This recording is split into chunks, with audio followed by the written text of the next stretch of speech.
you're somebody who you found love, right? Yes. So in that, was it difficult? I am a sugar mama myself. I don't mind. I don't care. I like to be the breadwinner and the yeast maker of my household.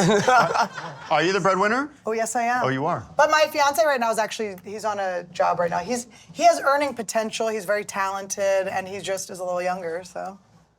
And how's that working out? It's working out great. It's perfect, yeah. Yeah. So there's nothing wrong with being the breadwinner and finding a man with potential? They always say I always hear don't date potential. That's what I've heard women say that.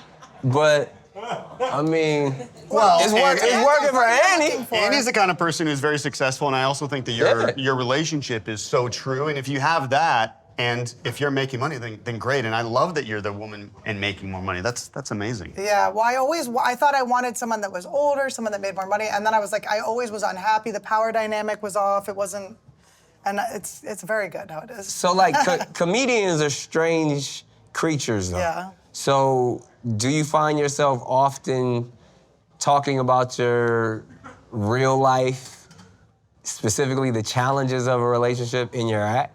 Yeah. Oh, yeah. So then I say that to lead to the next question. It's usually like, you get to talk, that's your therapy on stage. You get to talk about your problems. How did your fiance feel about you talking about you being a sugar mama and all that? If he cared, we would not be together.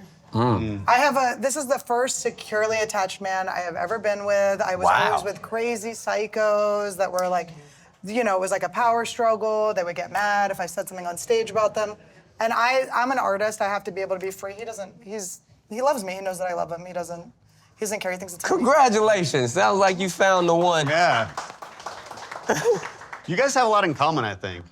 Because me and Annie? Well, I have some frozen embryos, not as many kids. Well, number of kids, not so much. But I think both of you have found a partner or partners who are a really good match to who you are. Exactly. And that's always the best advice, right? It's like we can give these sweeping generalizations of like, oh, you should find this or that. But it's like, you should know yourself and the kind of person you are, and that you know that works for you. Yeah. And I think your relationships, you know that works for you because that allows you to be so creative. I mean, you're not staying at home. You're going from this podcast to Atlanta to New York. You come, to have a traditional, it would never it would be really hard to have that if you wanted that stay-at-home husband all the time. And even, your wife, Mariah Carey, you guys were doing something together, being creative together. So I think both of you do have something in common. No, absolutely. I could think everybody in general is probably looking for someone to accept them for who they are. Right. In any relationship. Right. You know what I mean? Like that is when you feel like it's actually working. It's like, oh, I don't have to put on a facade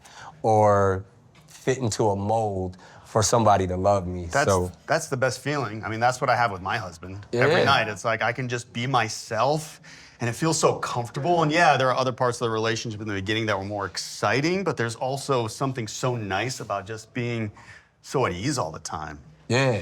Yeah, because I've been in the crazy relationships where it's like insane and people are sliding notes on the door. Should I call the cops? Just shit like that. Oh, wow. Screaming, violent, not too violent, but like, crazy. And so it's like to be in something that's secure is so nice. And it was boring kind of in the beginning. I was like, this is not the same. I'm not like having these spikes of adrenaline all the time. That's a phenomenon, we see, and especially people who have a history of, not that this was you, but I think, if there's a history of physical abuse in your childhood home, and then you tend to, if you're in that childhood home, you're more likely to be in physically abusive relationships. And when I'm working with women and men who are trying to actually heal that, they will often say that the good guy or the good woman felt really boring at first, and they actually have to get used to that and acclimate to that and say, oh, that doesn't mean that I'm not into this person, because then some of the other phases of love, because their brain associated love with violence or danger or chaos.